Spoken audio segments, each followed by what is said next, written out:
기도하겠습니다. 사랑과 은혜가 많으신 아버지 하나님, 주님의 은혜에 감사와 찬양을 드립니다. 아버지, 이 시간에도 우리와 함께하여 주시옵시고 우리가 진리를 알아가는데 부족함이 없도록 역사하여 주시옵소서. 정말 우리가 육체의 소욕을 따라 살지 않도록 도와주시옵소서. 늘 우리가 깨어 성령을 따라 행하는 귀한 성도들이 될 수 있도록 도와주시옵시고, 정말 하나님께서 주시는 영생을 바랄 수 있는 귀한 성도들이 될 수 있도록 역사하여 주시옵소서. 모든 말씀 예수 그리스도의 이름으로 기도했습니다. 아멘. 갈라디아서 6장 1절을 보겠습니다.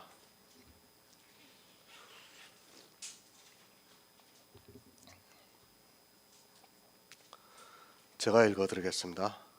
형제들아, 사람이 만일 무슨 범죄한 일이 드러나거든 신령한 너희는 온유한 심령으로 그러한 자를 바로잡고 내 자신을 돌아보아 너도 시험을 받을까 두려워하라. 아멘. 교회 안에는 두 사람이 있습니다. 하나는 육체의 소욕을 따라 살아가고 있고, 하나는 성령의 소욕을 따라 살아가고 있습니다. 육체의 일을 하면서 성령을 받았다고 하지 마시기 바랍니다. 정말 할 수만 있다면 우리는 육체의 모양을 다 버려야 합니다. 그렇게 하는 성도만이 성령의 소욕을 따라 행하면서 예수 그리스도를 믿어 천국에 들어갈 수 있습니다. 누가 많이 있겠습니까? 창세기 6장에서 보면 노아의 홍수가 있습니다. 그때 하나님께서 나의 신이 그들과 영원히 함께하지 않는다고 말씀하시면서 이는 그들이 육체가 되었다고 말씀을 하고 있습니다. 아담의 자손들입니다. 그들은 아담으로부터 하나님에 대해서 아주 자세하게 들었던 사람들이었습니다. 그러나 육체가 되었습니다. 그리고 노아 한 사람만 여호와께 은혜를 입었다고 말씀을 하고 있습니다. 그 당시에는 다른 신이 없었습니다. 아담의 자손들은 다 하나님을 믿고 있었습니다. 그런데 그들 모두가 육체가 되었다고 말씀을 하고 있습니다. 사도 바울이 갈라디아서를 통해서 말씀을 하고 있는 육체의 일을 하면서 살았다는 말씀입니다. 노아 한 사람입니다. 이 시대는 얼마나 될 것 같습니까? 기독교인이 1000,000명이라고 자랑하지 마시기 바랍니다. 노아 시대의 모든 사람이 다 하나님을 믿었지만 그들은 육체가 되었습니다. 지금 역시 수십억 명이 이 지구상에서 하나님을 믿고 있지만 육체가 되어 있다는 것을 또한 알아야 합니다. 성경은 현재 진행형입니다. 노아 때 모두가 육체가 되었습니다. 그때는 수명이 길기 때문에 지금의 사람들과는 비교할 수 없을 정도로 지적인 능력이 있었다는 것을 알고 있어야 합니다. 그럼에도 그들은 육체가 되어서 다 홍수로 말미암아 멸망을 당하고 말았습니다. 그런 것을 경계로 우리에게 가르쳐주고 있지만 이 시대 역시 육체가 되어 있으면서도 깨닫지를 못하고 있습니다. 정말 주의하시기 바랍니다. 우리가 갈라디아서를 처음 강의할 때 들었습니다. 사람들이 얼마나 쉽게 다른 복음에 빠질 수밖에 없는가를 배웠습니다. 육체가 되는 것이 얼마나 쉬운가를 알아야 합니다. 사람의 이성으로는 육체가 되어 있으면서도, 아니 멸망을 당하면서도 깨닫지 못하는 것이 자기가 육체가 되었다는 사실입니다. 성령을 따라 사는 사람은 아주 적습니다. 어느 정도 적은가 하면 마치 노아 시대에 노아 한 사람이 여호와께 은혜를 입은 것과 같이 적습니다. 그래서 주님께서도 바람이 임의로 불매 어디서 와서 어디로 가는지 모르는 것과 같이 성령으로 낳은 사람은 다 이러하다고 말씀을 하고 있습니다. 하지만 교회 안에 있는 다수의 사람들은 다 자기들이 성령으로 낳았다고 세뇌를 당하고 있습니다. 모릅니다. 그리고 못 봅니다. 지금 교회 안에 있는 사람들이 성령을 성령으로 난 사람을 볼 수 있다고 생각하지 마시기 바랍니다. 그 숫자가 얼마나 적은가 하는 것은 성경의 예표들을 통해서 충분히 알 수 있습니다. 물론 초대교회는 그 숫자가 많았습니다. 그것은 특별한 일입니다. 이제 막 복음이 전파되었기 때문에 하나님께서 당시 사람들에게 은혜를 주셨습니다. 그렇다 해도 이스라엘에 비하면 아주 적었다는 것을 또한 알고 있어야 합니다. 그렇게 믿음을 가지고 살아가는 성도가 적다는 것을 늘 기억하고 있어야 합니다. 적은 무리가 옳다는 것이 아니라 복음을 전하는 사람이 거의 없다는 것을 말씀드립니다. 성령을 받아야 합니다. 그러려면 반드시 복음을 들어야 합니다. 복음을 듣지도 않은 사람은 절대로 성령을 받을 수 없습니다. 그래서 사도 바울이 너희가 성령을 받은 것이 율법의 행위로냐 듣고 믿음으로 서냐고 묻고 있습니다. 초대교회는 그래도 복음이 전파가 되었습니다. 아주 잠깐입니다. 그리고 종교가 되기 시작을 하면서부터는 복음이 사라졌다는 것을 알고 있어야 합니다. 우리나라에는 기독교라는 종교가 들어왔습니다. 그 자체가 다른 복음이 전파되었다는 것을 알고 있어야 합니다. 갈라디아에 있는 교회와 같이 처음부터 복음이 전파된 것이 아니라 다른 복음이 전파되었다는 것을 알고 있어야 합니다. 다른 복음입니다. 그 안에서 복음이 나올 수 있습니까? 아닙니다. 복음이 다른 복음으로 변해도 다른 복음에서 복음으로 변하지 않는다는 것을 알고 있어야 합니다. 늘 깨어서 성령의 인도하심을 받아야 합니다. 성령의 소욕은 지금도 우리가 구원을 받을 수 있게 예수 그리스도에 대한 복음을 가르쳐주고 있습니다. 육체의 소욕에서 빠져나오시기 바랍니다. 아니 이제 복음을 들은 성도는 그 육체의 소욕과 치열한 싸움을 해야 합니다. 사람이 얼마나 쉽게 그리고 얼마나 빨리 육체의 일을 하고 있는가를 이미 말씀을 드렸습니다. 그 육체의 소욕에 빠지지 않게 하기 위해서 사도 바울이 우리들에게 말씀을 하고 있습니다. 그리스도 예수의 사람입니다. 육체와 그 정과 욕심을 십자가에 못 박았습니다. 이것은 선언적인 말씀입니다. 내가 이미 십자가에 못 박았다고 선언을 하고 있습니다. 정말 이렇게 하지 않고는 우리가 육체의 소욕에서 벗어날 수 없다는 것을 분명히 알고 있어야 합니다. 하지만 어떻습니까? 자기 육체와 정과 욕심을 십자가에 못 박지를 못하고 있습니다. 말로는 아주 잘하는데 실상은 육체의 소욕에 빠져 헤어나오지를 못하고 있습니다. 육체의 일을 하지 않는 성도만이 그리스도 예수의 사람이고 그 사람이 자기 육체와 그 정과 욕심을 십자가에 못 박을 수 있습니다. 성령을 따라 행하시기 바랍니다. 육체의 소욕을 거스르게 하고 있습니다. 내 육체로는 너무도 하고 싶어하는 그것을 성령만이 거스르게 할 수 있다는 말씀입니다. 내 이성으로는 그리고 내 육체로는 불가능합니다. 오직 성령께서 인도를 하셔야지만 육체의 소욕에서 벗어날 수 있습니다. 육체의 소욕이 한 가지라도 있는 사람은 절대로 하나님 나라를 유업으로 받을 수 없다는 것을 알고 있어야 합니다.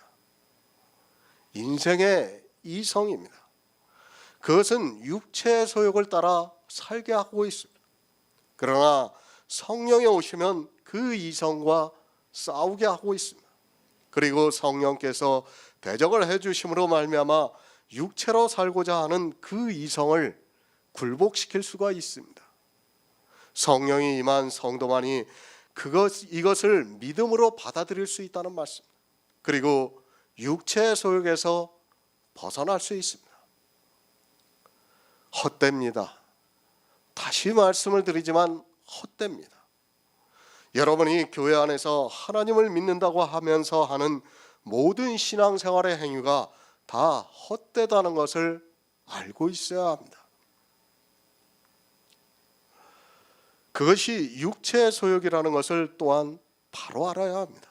하지만 사람들은 그것을 잘 하기 위해서 노력을 하고 있습니다. 육체의 소욕과 싸워야 함에도 도리어 그 소욕을 얻기 위해서 하나님께 기도를 하고 있습니다. 제가 며칠 전에도 한 사람과 통화를 했어요. 정말 안타까워요. 내가 11조를 하는데 뭐가 잘못이냐는 얘기예요. 율법이라는 생각을 이미 망각을 했어요. 그게 율법이 아니라 이거예요. 어떻게 그것이 11조가 율법이란 얘기냐. 어떻게 주의를 지키는 것이 율법이냐고 오히려 저한테 따집니다. 제가 더 이상 얘기를 안 했어요, 사실은. 지금 이 시대 교인들, 목사들이 율법을 지키면서도 그것을 율법이라고 생각하는 사람이 없다는 것입니다. 정말 이것은 심각한 문제예요. 뻔히 성경에 율법이라고 기록되어 있는 그것을 하면서도 율법이라고 생각을 하지 않아요. 더 이상 이야기가 안 됩니다. 율법이 아니라는데 뭐 더 이상 뭐라고 얘기합니까? 거기서. 그러니까 더 진전을 할 수가 없는 거예요. 율법이냐 아니냐 그런 그 기본 자체도 안 돼 있기 때문에 그 사람한테 어떻게 복음이 들어가겠습니까? 물론 뭐 그리스도 편지의 말씀을 열심히 보겠다고 말은 하고 있어요. 근데 얼마나 열심히 보는지 저도 모르겠습니다. 이 시대 교회입니다. 거의 다 육체의 일을 하고 있습니다. 그 육체의 일을 이미 말씀을 드렸습니다. 그것을 하지 않는 교회가 어디 있습니까? 제가 모르는 어디 다른 곳은 있을지 몰라도 제가 알고 있는 곳에서는 아직까지 못 보았습니다. 그렇게 육체의 소욕에 빠져 있으면서도 자기들이 천국에 들어갈 수 있다고 자신 있게 대답을 하고 있습니다. 종교의 쇠뇌입니다. 아니, 아편이라는 마약에 취해 정신이 혼미해져 있습니다. 종교는 그저 그 교회 안에만 있으면 구원을 받을 것 같이 세뇌를 시키고 있습니다. 그러나 성경은 수많은 예표들을 통해서 교회 안에 있는 다수가 어떻게 된다는 것을 가르쳐주고 있습니다. 그런 말씀들을 통해서 육체가 되어 있는 그들을 보면서도 자기들과는 아무 상관이 없는 것으로 생각하면서 너무도 안일하게 신앙생활을 하고 있는 것을 볼 수 있습니다. 새 번역을 보겠습니다. 형제 자매 여러분, 어떤 사람이 어떤 죄에 빠진 일이 드러나면 성령의 인도하심을 따라 사는 사람인 여러분이 온유한 마음으로 그런 사람을 바로 잡아주고 자기 스스로를 살펴서 유혹에 빠지지 않도록 조심하십시오. 이렇게 번역이 되어 있습니다. 형제 자매 여러분, 어떤 사람이 죄에 빠진 일이 드러나면 그 사람을 바로 잡아주라고 말씀을 하고 있습니다. 이 죄가 무엇입니까? 성경에서 죄라고 하면 거의 모든 사람들이 율법을 어기는 죄를 생각하고 있습니다. 그리고 그런 죄가 드러나면 자기가 대단한 일을 하는 것 같이 권면을 하고 있습니다. 지금 사도 바울은 영적인 일을 말씀하고 있습니다. 어떤 죄입니까? 갈라디아서 5장 19에서 21절을 보겠습니다. 신약성경 308쪽입니다.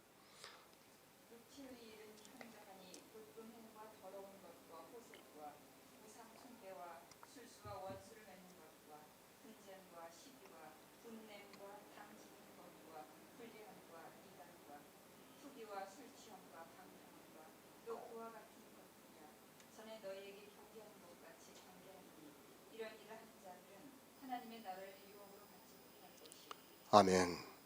이 죄입니다. 구원을 받지 못하는 죄입니다. 우리가 육체적으로 짓는 죄를 말씀하는 것이 아니라 사도 바울이 5장에서 말씀을 한 육체의 일을 함으로 해서 성령의 소욕을 거스르는 죄를 범한 것이 드러나거든 성령의 인도하심을 따라 사는 사람이 온유한 마음으로 그 사람을 바로잡아 주라고 말씀하고 있습니다. 죄는 두 가지가 있습니다. 하나는 예수 그리스도께서 지고 가신 이 세상 죄입니다. 그리고 다른 하나는 성령의 소욕을 거스르면서 대적하고 있는 죄입니다. 하지만 사람들은 예수 그리스도께서 지고 가신 죄에 대해서는 너무도 잘 알고 있지만 성령을 거스르는 죄에 대해서는 모르고 있습니다. 어느 것이 죄입니까? 이제 예수님께서 지고 가신 죄는 죄가 아닙니다. 우리가 율법을 지키지 못해서 짓는 죄는 죄가 아니라는 것을 알아야 합니다. 예수 그리스도께서 이 세상 죄를 지고 가심으로 그 죄로는 사단이 우리를 사망으로 끌고 갈 수 없기 때문에 죄가 아니라는 말씀입니다. 이 세상에서는 죄입니다. 오해하는 사람은 없을 것이라고 믿고 있습니다. 이 세상 도덕적인 죄는 죄입니다. 그것은 세상 사람들이 말하는 죄입니다. 우리 역시 아직까지는 육체를 입고 살아가기 때문에 육체를 이야기할 때는 그것이 죄가 되고 있습니다. 그러나 영적인 일을 말씀할 때는 그것은 더 이상 죄가 되지 않는다는 것을 분명히 알고 있어야 합니다. 기억지 않습니다. 하나님께서도 기억지 않는 것은 더 이상 죄가 될 수 없습니다. 그런 죄를 보고 죄인이라고 해서는 안 됩니다. 이런 말씀들은 이제 초보입니다. 더 이상 이런 것을 가지고 논한다는 것 자체가 어리석은 일입니다. 그러나 아직까지 초보에 있는 사람이 너무 많아서 혹시라도 그리스도 편지를 통해서 말씀을 보는 사람들이 오해할까 생각해서 말씀을 합니다. 어떤 죄입니까? 육체의 일을 하는 것이 죄라는 말씀입니다. 어떤 죄인가 하면 구원을 받지 못하는 죄라는 말씀입니다. 죄에는 구원을 받을 수 있는 죄가 있고 구원을 받지 못하는 죄가 있습니다. 갈라디아에서 말씀하고 있는 육체의 일은 하나님 나라를 유업으로 받을 수 없다고 말씀하고 있습니다. 천국에 들어가지 못하는 죄입니다. 성도는 이 죄를 지어서는 안 됩니다. 하지만 안타깝게도 이 시대 교인들은 이런 죄를 짓는 일에 너무도 열심을 내고 있습니다. 아니, 죄를 지면서도 자기가 무엇을 하고 있는 줄을 모르고 그저 천국에 간다는 그 말 한마디에 모두가 속고 있습니다. 성경에서 이러한 일을 하는 자는 하나님 나라를 유업으로 받을 수 없다고 말씀하고 있는데 이러한 일을 하면서 천국에 간다고 아주 자신 있게 대답을 하고 있습니다. 예수 그리스도를 믿고 있습니까? 거짓말하지 마시기 바랍니다. 이러한 죄를 짓고 있으면 그는 예수 그리스도를 믿는 사람이 아니라는 것을 알고 있어야 합니다. 이 시대는 이 중에 어느 한 가지의 문제가 아니라 사도 바울이 말씀하고 있는 육체의 일을 모두 다 하고 있으면서도 깨닫지를 못하고 있습니다. 다시 말씀을 드릴 필요가 없다고 생각합니다. 5장 강해를 보시면 됩니다. 그것을 생각하면서 이 말씀을 보시면 됩니다. 육체의 일을 하는 것이 죄입니다. 사도 바울이 이러한 일을 하는 자는 하나님 나라를 유업으로 얻지 못한다고 했으면 영적인 죄가 되어서 구원을 받지 못한다는 말씀입니다. 육적인 죄는 아무것도 아닙니다. 실상은 더 두려워하는 것이 바로 육체의 일입니다. 육체의 죄는 우리가 어떤 죄를 지어도 예수 그리스도를 믿으면 구원을 받을 수 있습니다. 그러나 육체의 일을 하는 죄는 그가 아무리 깨끗이 살았다 해도 그 죄를 지면 절대로 구원을 받을 수 없습니다. 그런데 어떻습니까?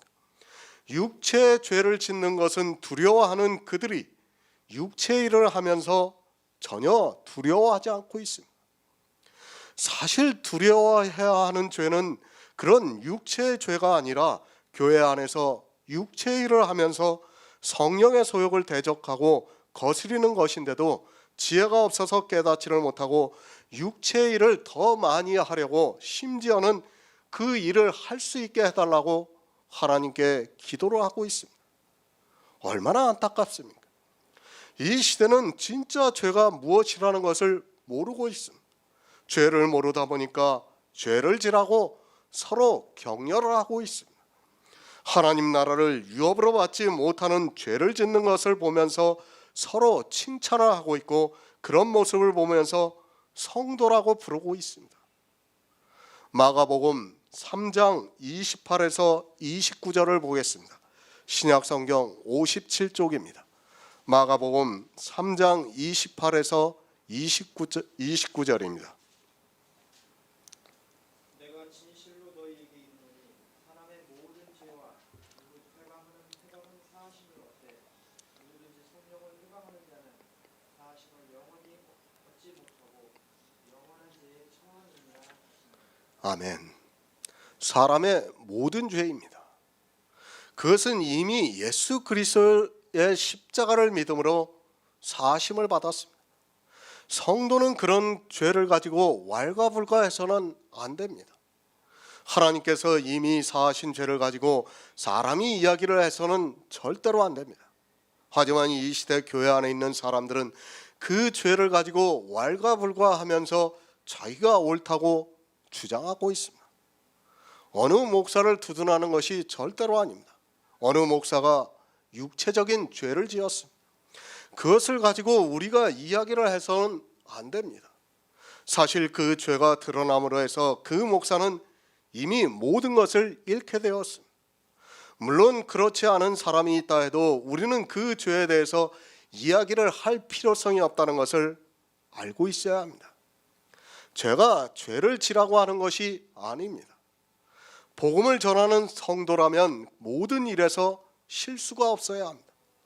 그러나 성경의 믿음의 선진들도 우리와 똑같은 체질을 가지고 있어서 죄를 지었다는 것을 알고 있습니다. 물론 그 죄들은 다 우리에게 영적인 일을 가르쳐주기 위해서 있는 것입니다. 육체적인 죄를 가지고 논하지 마시고 오직 영적인 죄를 가지고 이야기를 하시기 바랍니다. 성령을 회방하고 있습니다. 그는 영원히 사하심을 얻지 못한다고 말씀을 하고 있습니다. 성도는 절대로 성령을 회방해서는 안 됩니다. 육체적인 죄는 어떤 것이라도 해도 구원을 받을 수 있지만 성령을 회방하는 일은 어느 한 가지라도 범하게 되면 그것으로 하나님 나라를 유업으로 받을 수 없다는 것을 바로 깨닫고 있어야 합니다. 육체적인 죄입니다. 그 어떤 것이라도 사하심을 얻습니다. 이미 예수 그리스도 안에 있는 성도는 사하심을 받았습니다. 그러나 성령을 회방하는 죄, 그것은 어느 한 가지라도 범하게 되면 그는 사하심을 받지 못하게 됩니다. 그가 아무리 교회 안에서 주여 주여 하고 있을지라도 그 죄 중에 어느 한 가지라도 범하고 있다면 절대로 사하심을 얻지 못합니다. 육체의 소욕입니다. 그리고 성령의 소욕입니다. 이 둘이 서로 거스리고 대적을 하고 있다는 말씀입니다. 거스리고 대적한다는 말씀은 다시 말해서 회방하고 있다는 말씀입니다. 회방이라는 단어의 뜻이 바로 거스리고 대적한다는 의미가 있다는 것을 알고 있어야 합니다. 다 알고 있습니다. 마가복음에 이 말씀을 모르는 사람이 있습니까? 그런데 알면 뭐합니까? 육체의 일을 하면서 성령을 회방하고 있으면서도 자기가 알고 있다고 말을 하고 있습니다. 그것은 아는 것이 아닙니다. 육체의 일을 하면서 성령을 회방하면 사심을 얻지 못한다고 말을 하고 있다면 그는 아무것도 모르는 사람입니다. 얼마나 잘 알고 있습니다. 그러나 성령 회방하는 것이 무엇이라는 것을 모르고 있습니다. 그저 말로만 성령 회방하라고 회방하지 말라고 하고 있습니다. 특히 이 시대에 강한 주장을 하는 사람들이 이 말씀을 아주 잘 이용을 하고 있습니다. 자기와 생각이 다르면 무조건 성령을 회방하지 말라고 말하고 있습니다. 누가 성령을 회방하고 있습니까? 이 시대 교회 안에서 육체의 일을 하고 있는 사람들이 성령을 회방하고 있습니다. 거의 모든 육체의 일을 다 하고 있으면서도 자기가 무엇을 하고 있는 줄을 모르고 있습니다. 우리가 5장에서 육체의 일을 하나씩 다 살펴보았습니다. 솔직히 그 중에서 어느 한 가지라도 안 하고 있는 교회가 어디 있습니까? 어느 한 가지면 다행입니다. 그래도 그것은 고칠 수 있는 가능성이 있습니다. 이 시대는 고칠 수 없다는 것을 알고 있어야 합니다. 이 모든 것을 다 하고 있는 그들이 어떻게 고칠 수 있겠습니까? 어느 한 가지 범죄한 것이 드러나면 다행인데 이 시대는 이 모든 것을 다 하면서 성령을 회방하고 있지만 지혜가 없어서 깨닫지를 못하고 있습니다. 영원한 죄에 처합니다. 누가 영원한 죄에 처하는가 하면 교회 안에서 예수 그리스도를 믿는다고 하면서 육체의 일에 빠져 있는 그 사람들이 영원한 죄에 처한다는 말씀입니다. 정말 두려워해야 합니다. 이 시대는 두려워하지 않고 도리어 하나님의 뜻이라고 하면서 이 모든 죄를 범하고 있습니다. 영원히 사하심을 얻지 못합니다. 그리고 영원히 죄에 처한다고 말씀하고 있습니다. 성경을 정말 바로 알고 있어야 합니다. 예수 그리스도께서 우리 육체적인 죄를 우리가 죄를 짓기도 전에 다 사해 주셨습니다. 그것은 우리로 육체의 일을 하지 말고 이제 성령을 따라 행하게 하기 위해서입니다. 그러니까 예수 그리스도께서 우리 십자가에서 우리 죄를 다 사해 주신 것은 이제 율법을 지키지 말고 성령을 따라 살라고 그렇게 해 주셨다는 말씀입니다. 그런데 깨닫지를 못하고 있습니다. 이제까지는 육체로 살았습니다. 그래서 죄의 종으로 살게 되었습니다. 그런 우리 인생들을 구원해 주시기 위해서 예수 그리스도께서 십자가에서 죄를 다 지고 가셨습니다. 그리고 이제 우리가 성령의 인도하심을 따라 살기를 원하고 있습니다. 그러나 사람들은 다시 육체로 돌아가서 육체의 일을 함으로 해서 영원히 사하심을 받을 수 없는 성령을 회방하는 죄를 짓고 있다는 말씀입니다. 요한일서 3장 6절을 보겠습니다. 신약 성경 390쪽입니다. 요한일서 3장 6절을 보겠습니다.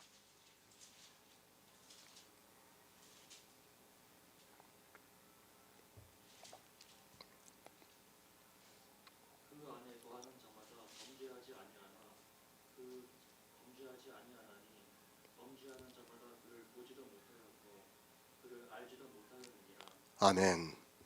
예수 그리스도입니다. 그 안에 거하는 자마다 범죄하지 아니한다고 말씀을 하고 있습니다. 이 세상 죄를 말씀하는 것입니까? 우리는 죽을 때까지 이 세상에서 죄를 지면서 살아가고 있습니다. 어떤 범죄를 하지 않는가 하면 성령을 회방하는 죄를 범하지 않는다는 말씀입니다. 성도는 범죄하지 않습니다. 어떤 죄를 범하지 않는가 하면 성령을 회방하는 죄를 범하지 않고 있습니다. 그러니까 갈라디아서 5장에서 말씀하고 있는 육체의 일을 하지 않는다는 말씀을 하고 있습니다. 정말 육체의 일이 얼마나 큰 죄인가를 이 시대 교인들은 너무 모르고 있습니다. 아니, 육체의 일을 도리어 하나님의 일이라고 하면서 서로 격려를 하면서 그 일을 더 많이 할 수 있게 해달라고 하나님께 눈물을 흘리면서 기도를 하고 있습니다. 왜 그렇습니까? 성경을 모르기 때문에, 아니 성경을 문자적으로 보고 있기 때문에 그러한 일이 있습니다. 자기가 어떤 죄를 범하는 줄을 모르면서 그저 사람의 이성으로 옳다고 생각하는 율법을 지키는 일에 열심을 내고 있습니다. 단 한 가지라도 율법을 지키는 순간 성령을 회방하는 범죄를 짓는다는 것을 모르고 그 일을 하는 자기들을 성도라고 부르고 있습니다. 사람의 이성입니다. 누가 이것을 깨달을 수 있겠습니까? 성경에서 말씀하는 범죄를 사람의 이성으로는 도무지 깨달을 수 없기 때문에 이 시대 교회 모든 교회 사람들이 범죄를 하고 있으면서도 전혀 두려워하는 마음이 없습니다. 아니, 그것을 즐거워하고 있습니다.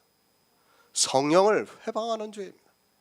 음행과 더러운 것과 호색과 우상 숭배와 술수와 원수 맺는 것과 분쟁과 시기와 분냉과 당짓는 것과 불리함과 이단과 투기와 술 취함과 방탕함과 또 그와 같은 것들이라고 말씀을 하고 있습니다.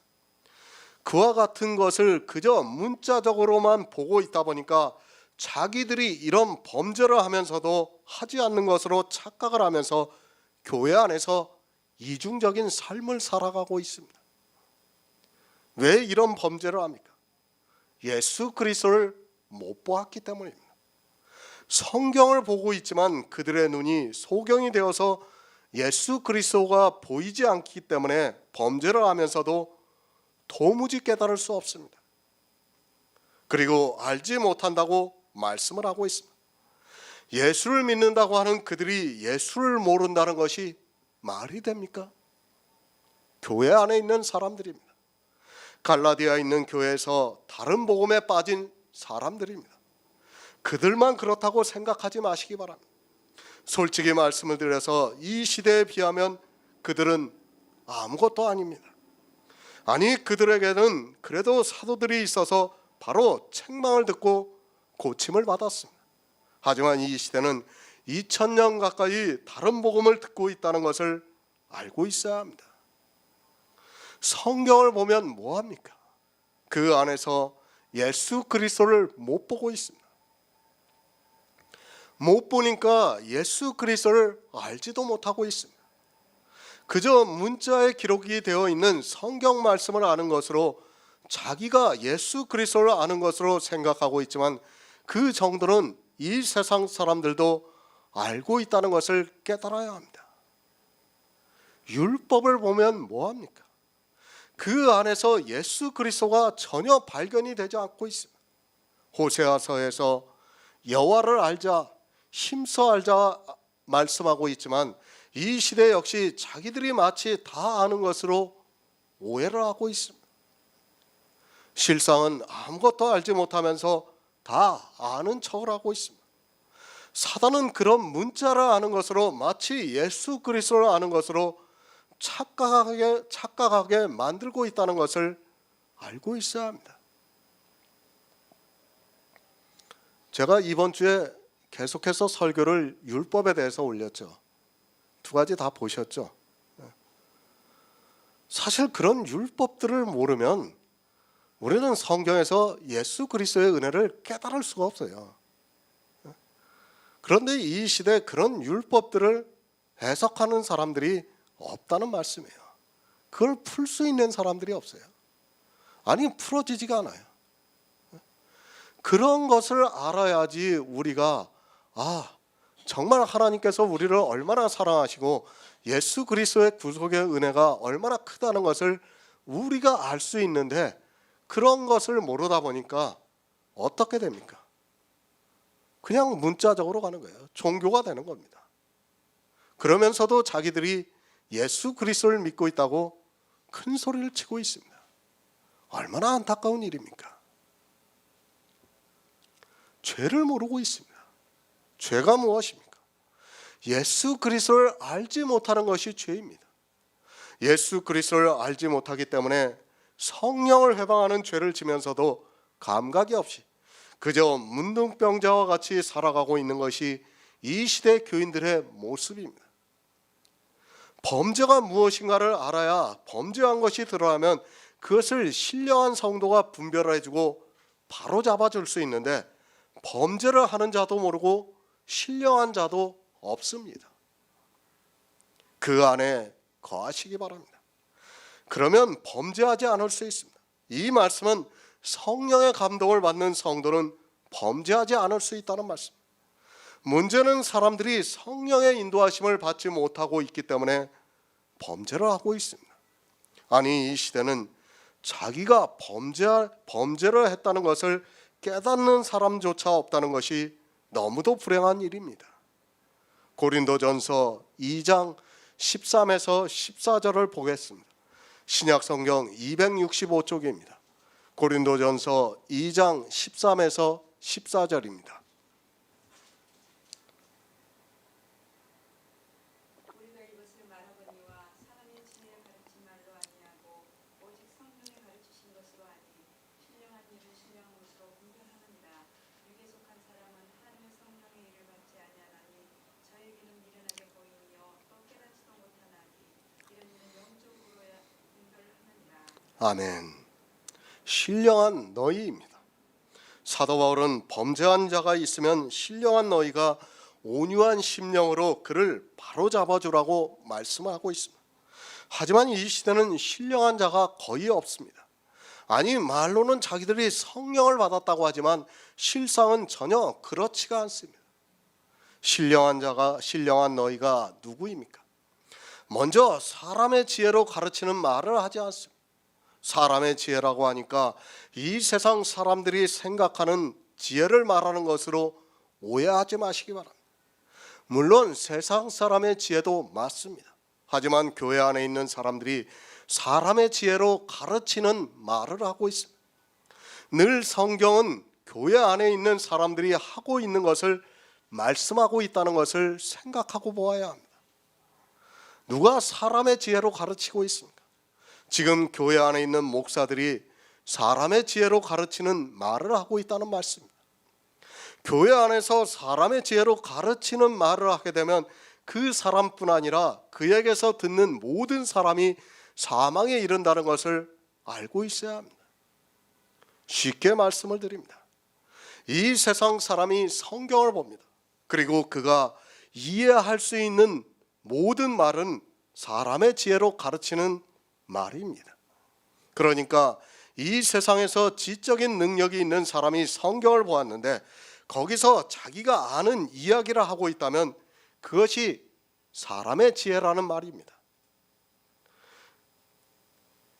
그렇게 이야기를 하는 사람과 목사의 말이 같다면 그것은 사람의 지혜라는 것을 알아야 합니다.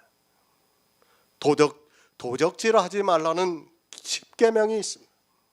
이 말씀을 보고 하나님께서 그 백성들에게 도적질하지 말라고 한다고 하면서 이 세상을 살아갈 때 절대로 도적질하지 말라, 그것은 하나님께서 하지 말라고 10계명에 친히 쓰셔서 말씀을 하셨다고 가르치고 있다면 그것은 사람의 지혜가 된다는 말씀입니다.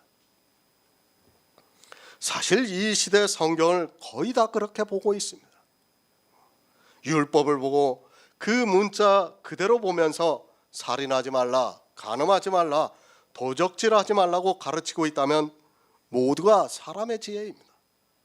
그것은 이 세상에서 지적인 능력이 있는 사람이 성경을 보아도 쉽게 알 수 있습니다. 사람의 지혜라고 하니까 이 세상에서 배운 어떤 학문을 가르치는 것으로 알지 마시기 바랍니다. 마치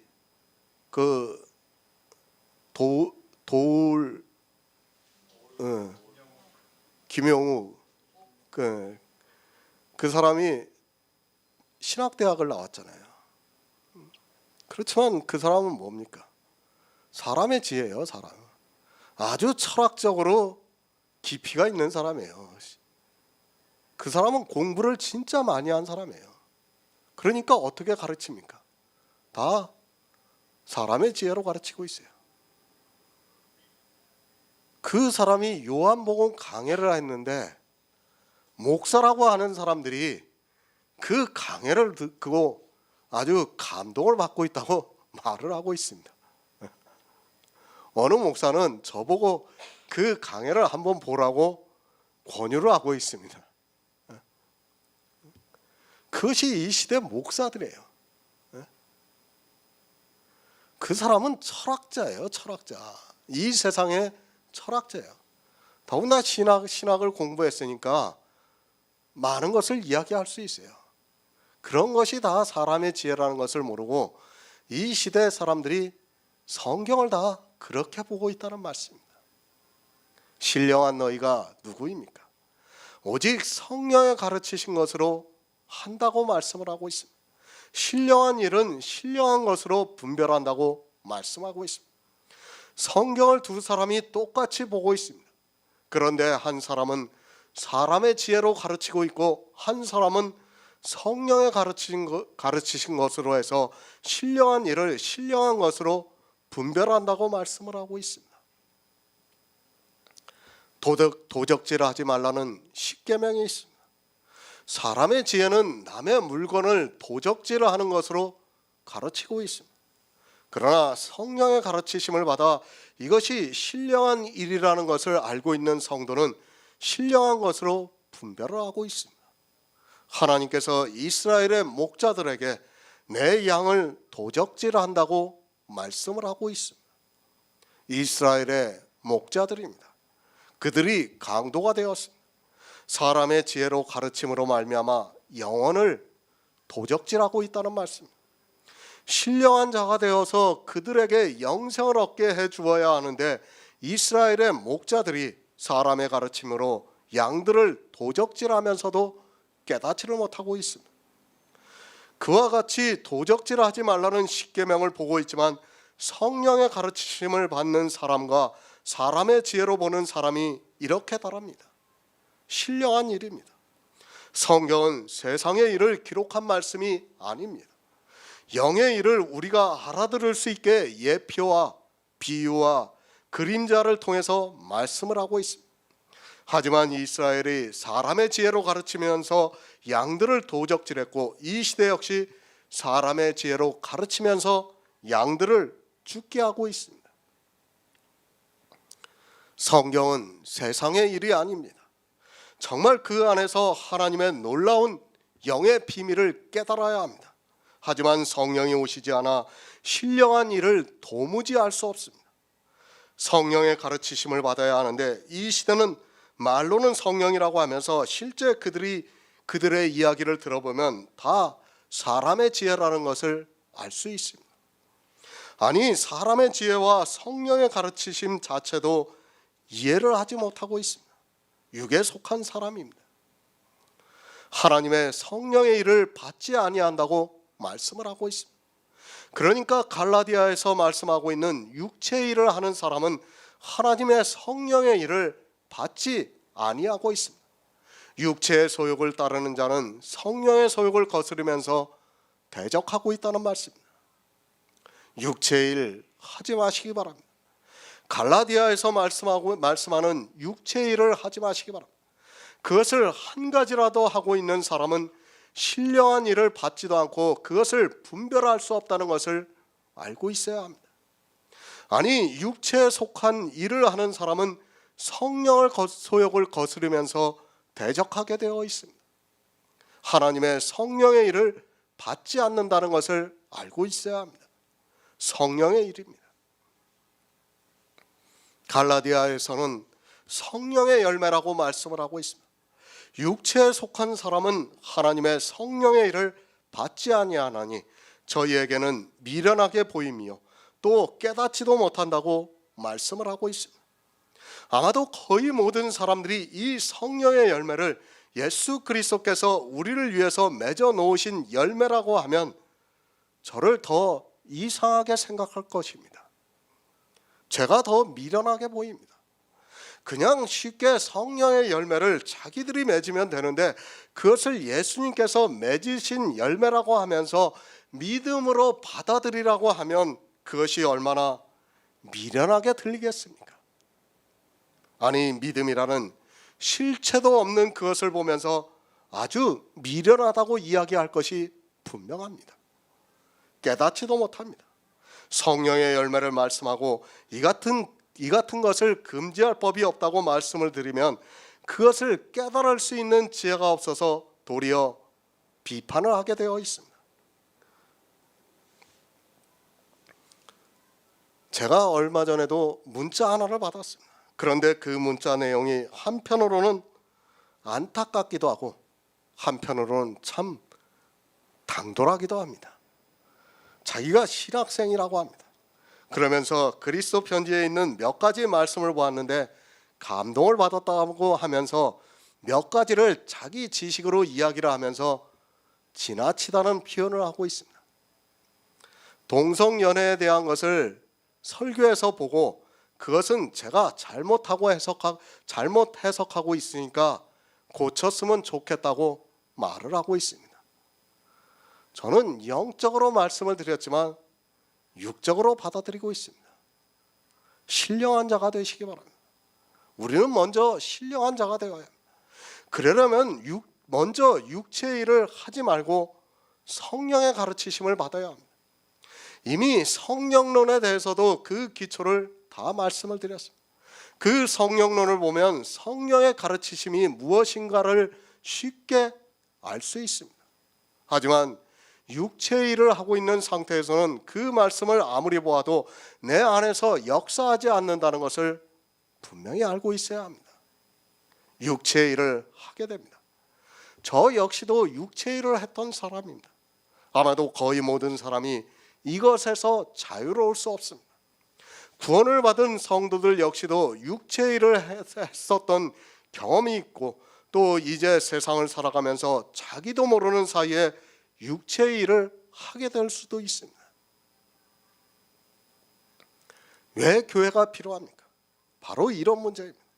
나 혼자 있으면 내가 육체의 일을 하는지 아니면 성령의 가르치심을 받고 있는지 잘 모를 수 있습니다. 그러나 교회가 있으면 서로 교제를 나누다 보면 누가 육체의 일에 잠시 미혹에 되어 빠져 있는 것을 쉽게 알 수 있습니다. 저 역시도 마찬가지입니다. 그때 교회 안에 있는 모든 성도들이 함께 그것에 대해서 말씀을 나누어야 합니다. 이 교회를 저 혼자 끌어나갈 수는 없습니다. 저 역시도 사람입니다. 이렇게 교회가 있어야 혹시라도 누군가 육체의 일을 해서 범죄를 하더라도 신령한 사람들이 함께 있으면 그것을 쉽게 알 수 있어 온유한 마음으로 그러한 자를 바로잡아 줄 수 있습니다. 디모데후서 2장 25절을 보겠습니다. 신약성경 345쪽입니다. 디모데후서 2장 25절입니다. 거역하는 자를 온유함으로 징계하시니 꼭 하나님이 저희에게 회개하면서 진리를 알게 하실까 하며. 아멘. 온유, 부드럽고 온화하다는 뜻입니다. 갈라디아 교회는 사도 바울이 복음을 전파한 교회입니다. 그리고 또한 다른 복음이 이제 막 들어왔습니다. 아직 복음에 든든히 서 있지 못하고 또 다른 복음이 들어오다 보니까 혼란이 시작되어 있는 교회입니다.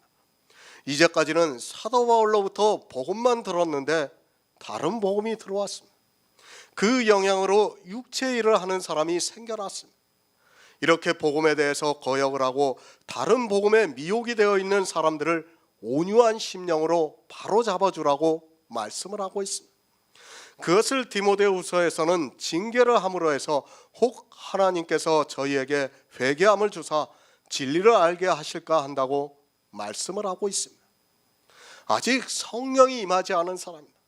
그들은 어쩔 수 없이 육체의 일에 빠지게 되어 있습니다. 거짓 형제가 들어와서 미혹을 하면 거의 다 넘어가게 되어 있습니다. 사도 바울이 복음을 전한 교회지만 성령이 오시지 않아 신령한 것을 분별할 수 없는 사람은 이렇게 된다는 것을 가르쳐주고 있습니다. 그때 신령한 일을 분별할 수 있는 성도나 장로가 온유한 심령으로 바로 잡아주라고 말씀을 하고 있습니다. 이러한 것들입니다. 육체의 일은 현저합니다. 아주 많다는 말씀입니다. 나도 모르는 사이에 육체의 일을 하게 되어 있습니다. 교회에 신령한 자가 있어야 이것을 분별해서 그것을 바로 잡아줄 수 있는데 이 시대는 오히려 범죄를 하라고 조장하고 있습니다. 그 범죄한 모습을 보고 도리어 성도라고 칭찬을 하고 있습니다. 나를 돌아보라고 말씀합니다. 내 자신을 돌아보아서 너도 시험을 받을까 두려워하라고 말씀을 하고 있습니다. 사도 바울이 너도 시험을 받을까 두려워하라고 말씀하고 있지만 이 시대는 거의 다 미혹이 되어 있으면서도 그 육체의 일을 하면서도 전혀 두려워하지 않는 것을 볼 수 있습니다. 시험 받습니다. 누구라도 다 시험을 받게 되어 있습니다. 육체의 일이라는 것이 사람의 이성에는 너무도 바르기 때문에 육체의 시험을 받게 되었습니다. 사람의 이성에서 그것이 그른 것이라면 시험을 받지 않을 수 있지만 너무도 옳기 때문에 시험이 되고 있습니다. 여러분도 이 시험을 받지 않게 조심하시기 바랍니다. 이 시험을 받아서 넘어가는 순간 하나님 나라를 유업으로 받지 못한다는 것을 알고 있어야 합니다. 육체의 일입니다. 그것이 사람의 이성에 얼마나 좋게 보입니까? 정말 두려워하는 마음을 가지고 있어야 합니다. 이 중에 어느 한 가지라도 시험을 받아서 육체의 일을 하고 있다면 하나님 나라를 유업으로 받을 수 없습니다. 다시 말씀드리지만 내 육체로는 무슨 일을 할 때는 다시 한번 생각을 해봐야 합니다. 그리고 가능한 하지 않는 것이 좋다는 것을 알고 있어야 합니다. 모르면 하지 마시기 바랍니다. 내가 무슨 일을 하는데 이 일이 육체의 일인가 아니면 복음을 전하는데 해야 하는 일인가를 잘 모를 때는 그것을 분별해 줄 수 있는 사람이 있기까지 가능한 하지 않는 것이 좋다고 믿고 있습니다. 무엇을 하지 않아서 구원을 받지 못하는 것이 아니라 육체로 무엇을 하려고 하다가 하나님 나라에 들어가지 못한다는 것을 알고 있어야 합니다. 디모데전서 5장 20절을 보겠습니다. 신약성경 341쪽입니다. 디모데전서 5장 20절입니다. 범죄한 자들을 모든 사람 앞에 붙여 나머지 사람으로 두려워하게 하라. 아멘. 범죄한 자들입니다. 물론 성도도 있고 장로도 있습니다. 갈라디아에서 말씀하는 범죄한 자는 일반 성도를 말씀하고 있습니다. 그러나 디모데전서에서 말씀하고 있는 범죄한 자는 장로입니다. 지금으로 하면 목사라고 하는 것이 맞습니다. 사도 바울이 갈라디아에서는 온유한 심령으로 그러한 자를 바로잡아 주라고 말씀하고 있습니다. 그런데 디모데전서에서는 조금 다르게 말씀을 하고 있습니다. 범죄한 자들을 모든 사람 앞에 꾸짖어 나머지 사람으로 두려워하게 하라고 말씀을 하고 있습니다. 지금과 같은 니골라당의 형태의 교회가 아닙니다. 디모데에게 쓴 서신을 보아서 잘 알겠지만 장로가 한 교회에 하나가 있는 것이 아닙니다. 지금은 상상도 못합니다. 장로를 모든 사람이 있는 데서 꾸짖는다는 것은 있을 수 없는 일입니다. 하지만 사도 바울은 모든 사람이 있는 데서 꾸짖어 나머지 사람들로 두려워하게 하라고 말씀을 하고 있습니다. 지금 목사가 범죄했을 때 누가 감히 목사를 모든 사람이 있는 곳에서 꾸짖을 수 있겠습니까? 지금은 너무 제왕적인 교회의 타락한 모습을 보이고 있습니다. 초대교회입니다. 장로가 한 사람만 있지 않았습니다. 교회가 어느 정도 커지면 장로들을 계속해서 안수를 주었습니다. 그리고 어느 장로가 혼자서 치리하는 교회가 거의 없었다는 것을 알고 있어야 합니다. 최소한 2-3명이 교회에서 가르치고 있었습니다. 그 중에 한 사람입니다. 일반 성도는 범죄를 하더라도 온유한 마음으로 바로 잡아주면 됩니다. 그러나 장로는 그렇지가 않습니다. 장로는 가르치는 자이기 때문에 그가 잘못 가르치게 되면 많은 사람이 영향을 받을 수 있습니다. 그리고 최소한 장로가 되었을 때는 분명한 책임도 따르게 되어 있습니다. 그 장로가 범죄를 하면 모든 사람 앞에서 꾸짖어 그 사람들로 다른 사람들로 두려워하게 하라고 말씀하고 있습니다. 저 역시도 마찬가지입니다. 저 역시 사람입니다. 제가 시험을 받으면 여러분이 이렇게 해야 한다는 말씀입니다. 정말 이 문제는 구원이 걸린 일입니다. 세상의 일이라면 좋은 것이 좋다고 넘어갈 수 있습니다. 그리고 조용히 말을 할 수 있습니다. 그러나 영혼 구원의 문제입니다. 그렇기 때문에 사도 바울은 단호하게 말씀을 하고 있습니다. 갈라디아서 2장에서 베드로를 책망합니다. 그가 외식하는 것을 보고 사도 바울은 모든 사람이 있는 곳에서 베드로를 책망하고 있습니다. 인간적인 감정이 있어서가 아니라 영혼 구원의 문제는 이렇게 단호해야 한다는 것을 말씀하고 있습니다. 특히 장로는 더욱더 그렇게 해야 한다는 것을 성경이 가르쳐주고 있습니다. 이 시대는 복음이 사라졌습니다. 사실 누구를 징계하고 말 것이 없는 시대가 되었습니다. 범죄하지 않는 목사가 없고 교인이 없습니다. 그럴지라도 이 시대 우리 성도님들에게 복음을 듣게 하시고 있습니다. 정말 다시 말씀드리지만 시험을 받을까 두려워하는 마음으로 사시기 바랍니다. 이 시험을 받는 순간 하나님 나라를 위협으로 받을 수 없기 때문입니다. 갈라디아서 6장 2절을 보겠습니다. 신약성경 309쪽입니다. 갈라디아서 6장 2절입니다. 너희가 짐을 서로 지라. 그리하여 그리스도의 법을 성취하라. 아멘. 새 번역을 보겠습니다. 여러분은 서로 남의 짐을 져 주십시오. 그렇게 하면 여러분이 그리스도의 법을 성취하실 것입니다. 너희가 서로 짐을 져라. 이제까지 사도 바울은 율법을 지키지 말라고 말씀하고 있습니다. 그리고 율법은 무거운 짐이라는 것을 우리가 알고 있습니다. 앞에 보면 1이라는 숫자가 있습니다. 성경 아래를 보면 1에 대한 숫자에 대해서 무거운 짐이라고 말씀하고 있습니다. 무거운 짐이 무엇입니까? 우리가 성경에서 율법을 무거운 짐으로 알고 있습니다. 예수님께서도 수고하고 무거운 짐진 자들아 다 내게로 오라. 내가 너희를 쉬게 하리라고 말씀을 하고 있습니다. 이 말씀 그대로라면 마치 남이 지켜야 하는 율법을 내가 지켜주는 것으로 오해할 수 있습니다. 번역의 문제인 것 같습니다. 사도 바울이 이제까지 율법을 지키지 말라고 강하게 말씀을 하고 있는데 이 말씀을 번역하는 데 있어서 잘 안 되어 있는 것으로 보여지고 있습니다. 이 무거운 짐이 율법을 서로 지라는 말씀이면 이제까지 갈라디아서의 말씀을 뒤집어 버리는 말씀이 되고 맙니다. 우리는 성경을 볼 때 늘 지혜를 구하면서 보아야 합니다. 성경은 생명에 대한 말씀입니다. 그 생명은 육체가 아니라 영원한 생명에 대해서 말씀을 하고 있습니다. 그런데 육체의 무거운 짐을 서로 나누어 지라고 한다면 그것은 심각한 문제가 될 수밖에 없습니다. 이 짐은 율법을 지키는 것을 말씀하는 것이 아니라 시험에 대한 짐입니다. 잘 이해하시기 바랍니다. 육체의 일에 대해서 시험을 받고 있습니다. 그것이 사람에 따라 다르게 나타나고 있습니다. 쉽게 말씀을 드립니다. 누구는 분복을 100을 받았습니다. 그리고 누구는 50을 받았다고 생각해 보시기 바랍니다. 그러면 육체의 일의 시험에 있어서 누가 더 많이 받겠습니까? 더 많이 받은 사람입니다. 모든 율법을 다 지킬 수 있는 분복을 받은 사람입니다. 그리고 어느 사람은 그 중에 반 정도를 지킬 수 있는 분복을 받은 사람이 있습니다.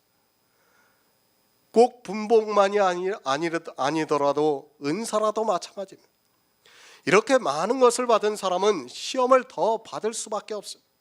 쉽게 말해서 내가 찬양을 부르는 은사를 가지고 있는 사람입니다. 그 사람은 찬양을 부르고 싶어 합니다. 그런데 노래를 부르는 그 찬양이 육체의 일이라는 것을 알게 되었습니다. 그러면 그 찬양을 더 이상은 부르지 말아야 합니다. 이때 찬양을 잘 부르는 사람은 자기가 하는 육체의 일을 하지 못함으로 해서 때로는 허탈감에 빠질 수 있습니다. 예를 들어서 말씀을 드리는 것입니다. 이럴 때 서로 남의 짐을 나누어 지라는 말씀. 그 사람에 대해서 구원을 받을 수 있게, 구원을 받으려면 성령의 소욕을 따라 행해야 한다는 것을 가르쳐 주면서 그 짐을 져주라는 말씀입니다. 내가 은사나 분복으로 받은 그것을 육체로 하고 싶은 마음이 사람에게는 너무도 강한데 그것을 하지 않을 수 있게 도와주라는 말씀입니다. 육체의 소욕입니다. 그리고 육체의 일입니다. 그것을 충분히 할 수 있는 사람이 있습니다. 이제까지 사도 바울이 말씀한 육체의 일을 다 할 수 있는 사람이 있습니다. 그 사람이 그것을 하고 싶어 하는 것은 너무도 당연한 일입니다. 그렇지 않습니까? 갈라디아서 5장에서 말씀하고 있는 육체의 일을 우리가 다 알았습니다. 그런데 그것을 다 할 수 있는 사람이 있다고 생각해 보시기 바랍니다. 얼마나 시험을 받겠습니까? 당연한 일입니다. 그것은. 그때 그 시험을 받을 때 그 시험 받는 짐을 서로 나누어 지라고 말씀하고 있습니다. 참 어려운 말씀입니다. 그렇더라도 잘 이해하시기 바랍니다. 저는 머리에서는 정확하게 알겠는데 글이나 말로 표현을 하려고 하니까 한계가 있습니다. 무슨 짐을 서로 나누어 지라고 하는가 하면 내가 육체의 일을 다 할 수 있습니다. 그러면 당연히 시험을 받게 되어 있습니다. 그 시험을 받을 때 그 사람을 도와주라는 뜻에서 짐을 나누어 지라고 말씀을 하고 있습니다. 율법을 잘 못 지키는 사람은 상관이 없습니다. 그러나 율법의 모든 것을 다 지킬 수 있는 사람이 있습니다. 아니, 많은 율법을 다 잘 지킬 수 있는 사람이 있습니다. 이 시대로 말을 하면 11조를 낼 수 있고 주일도 잘 지킬 수 있는 사람이 있습니다. 그리고 새벽 기도도 열심히 나가고 교회에서 하는 모든 일을 다 할 수 있는 사람이 있습니다. 그것이 육체일이라는 것을 알았을 때 이제까지 해오던 것을 하지 않으려면 사실 그것이 더 힘들다는 것을 알아야 합니다. 지금 사도 바울이 갈라디아서 5장에서 육체의 일에 대해서 다 말씀을 했어요. 그리고 이제 갈라디아서 6장을 말씀하고 있는 것입니다. 종교에 처음 들어옵니다. 그 사람이 종교를 따라 행하는 것은 그렇게 어렵지 않습니다. 그런데 이제까지 종교에 있었습니다. 그런 사람이 종교에서 하던 모든 일을 아주 잘 했는데 그것을 하지 않으려면 사실 그것이 더 힘들고 무거운 짐이라는 것을 알고 있어야 합니다. 이렇게 육체의 일로 시험을 받을 때 그 시험을 서로 나누어지라는 말씀을 하고 있습니다. 실제 나누어지라는 것도 있을 수 있습니다. 그러나 이것이 시험이라면 사실 나누어질 수 있는 것이 아닙니다. 이 말씀은 시험을 받는 자를 도와주라는 뜻입니다. 분복을 받아서 육체의 일을 하는 것이 어느 사람에게는 아무것도 아닙니다. 아니, 그것을 하고 싶어하는 소욕이 자기 육체에서 자꾸 일어나고 있습니다. 그렇게 시험을 받을 때 그 짐을 서로 나누어지라고 말씀을 하고 있습니다. 여기는 찬양을 잘 부르는 사람이 별로 없죠. 만약 찬양을 잘 부르는 사람이 있다고 생각해 보세요. 교회에서 그 찬양을 정말 자기가 인도하면서 모든 사람 앞에 나서서 그렇게 했던 사람이 있다고 생각해 보세요. 그 사람이 이제 복음을 깨달았습니다. 그런데 그것을 하지 말라고 했을 때 아마 견디기가 보통 힘들지 않을까 생각합니다. 아니, 사실 그렇게 찬양을 잘하는 사람은 복음을 깨닫기가 거의 불가능하다고 저는 생각하고 있어요. 자기 은사가 강한 사람들은 사실 복음을 깨닫는다는 것이 거의 불가능한 일입니다. 지금 사도 바울이 그 말씀을 하고 있는 겁니다. 내가 다 할 수 있습니다. 다 할 수 있는데 그것을 이제 육체의 일이에요. 그것을 보니까 사도 바울이 말씀한 갈라디아서 5장에서 말씀한 육체의 일인 거예요. 그래서 그것을 하지 않으려고 하니까 얼마나 힘들겠습니까, 사실. 생각해 보세요. 지금 예로 들어서 말씀합니다. 조용기 목사님이 복음을 깨달았어, 어떻게? 그래서 육체의 일을 이제 하지 않으려고 하니까 그 니골라당의 형태부터 다 버리고 다 버리려고 한다 그러면 가능하겠습니까? 불가능합니다. 그거는. 지금 사도 바울이 그 말씀을. 그런 와중에서도 이렇게 시험을 받는 사람이 있다면 너희가 짐을 나누어 지라는 말씀입니다. 그러니까 이 시험은 이 육체의 일 중에서 어느 한 가지가 시험을 받을 때 말씀하고 있는 것이지, 이 육체의 일에서 많은 것이 시험을 받을 때는 솔직히 그것은 불가능하다고 저는 생각하고 있습니다. 도와주라는 말씀. 시험을 받는 사람이 있으면 나도 그런 시험을 받고 있다는 것을 이야기하면서 서로 믿음으로 설 수 있게 도와주라는 말씀입니다. 그 시험이 얼마나 무겁다는 것을 사도 바울이 말씀하고 있습니다. 무겁다는 표현보다는 견디기 힘들다는 것이 더 맞을 듯 싶습니다. 시험에 대한 짐입니다. 율법의 무거운 짐이 아니라 누구나 다 시험을 받고 살아가게 되어 있습니다. 아니, 더 많이 받은 자가 더 많은 시험을 받게 되어 있습니다. 그때 서로 짐을 나누어지라고 말씀을 하고 있습니다. 실제 나누어질 수 있는 것이 아니라 내가 시험을 받는 것을 이야기하면 그것이 시험이라는 것을 알게 되어 그 시험에서 벗어날 수 있다는 말씀입니다. 제가 사실 그리스도 편지에서 여러분들 다 아시다시피 그 신앙송을 했어요. 근데 사실 제가 복음을 점점 더 알아가면서 일부러 신앙송을 안 하고 있어요. 물론 신앙송이 나쁜 건 아니에요. 제가 볼 때는 성경적으로 볼 때 전혀 나쁘지는 않아요. 왜? 분명히 그것을 통해서 하나님을 찬양할 수 있기 때문에 결코 나쁜 일은 아니라고 저는 생각하고 있어요. 그렇게 믿고 있어요. 그러나 그것도 육체의 일이 될 수 있다는 것을 여러분이 알고 있어야 합니다.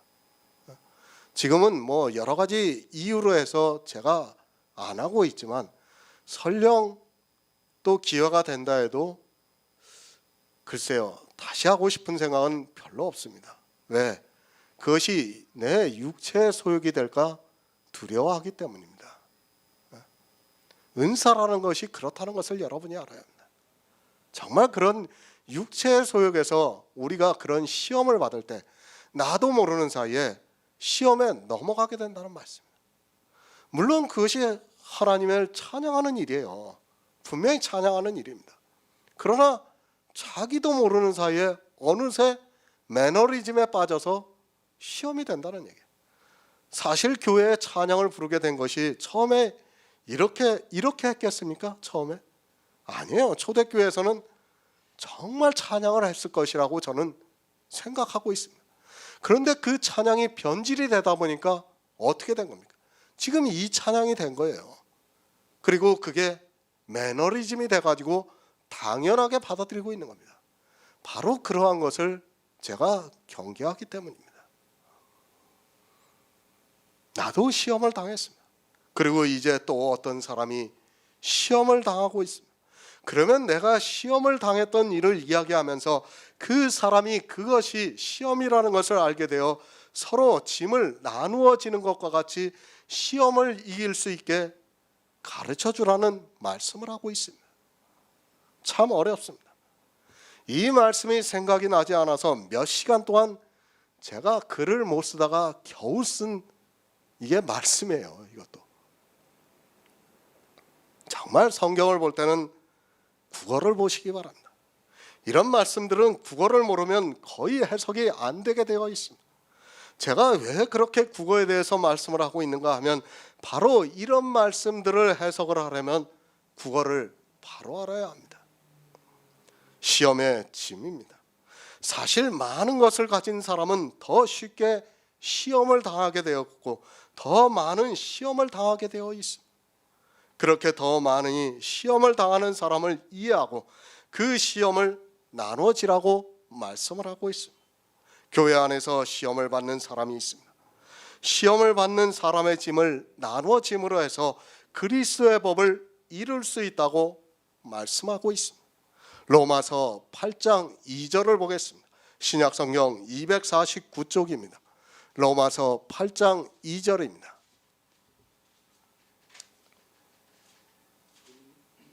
그리스도 예수 안에 있는 생명의 성령의 법이 죄와 사망의 법에서 너를 해방하였으니라. 아멘. 그리스도의 법을 이룰 수 있습니다. 그리스도의 법이 무엇입니까? 생명의 성령의 법이 그리스도의 법입니다. 그러니까 생명을 얻어서 천국에 들어갈 수 있다는 말씀.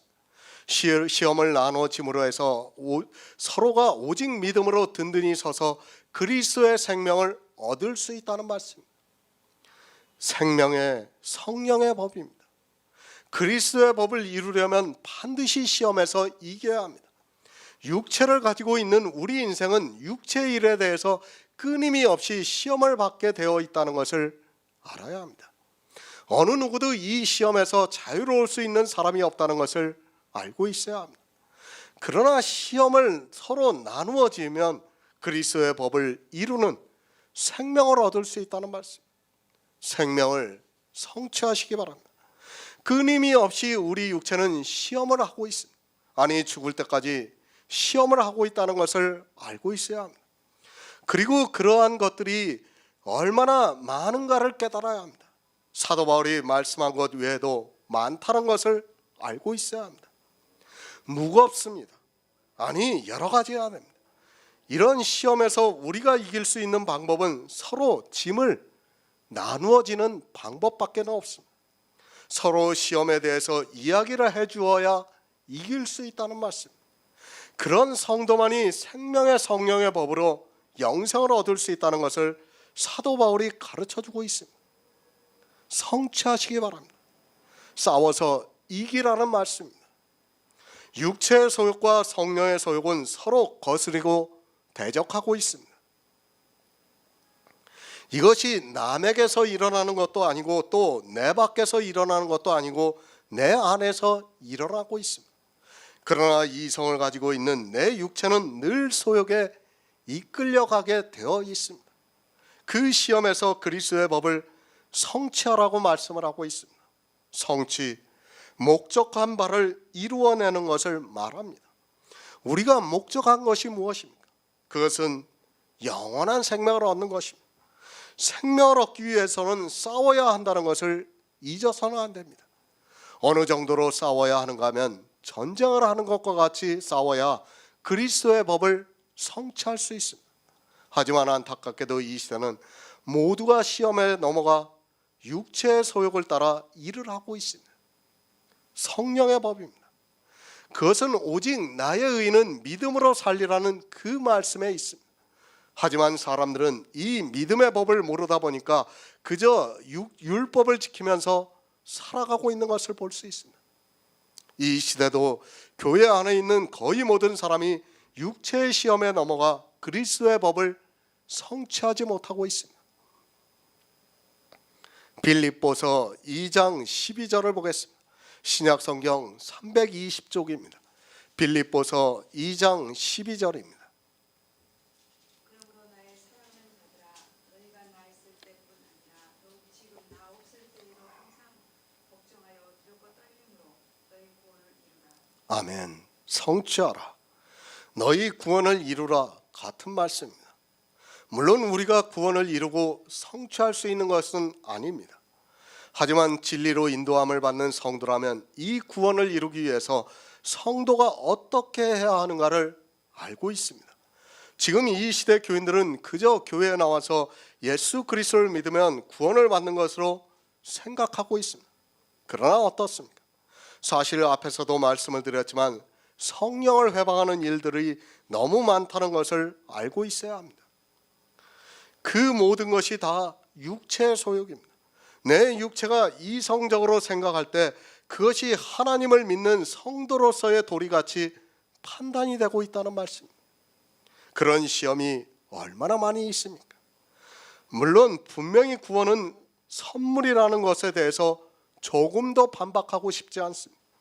그러나 그 선물을 받은 사람은 자기가 받은 그 선물을 빼앗기지 않기 위해서 두렵고 떨림으로 구원을 이루고 있습니다. 아니 그리스도의 법을 성취하고 있습니다.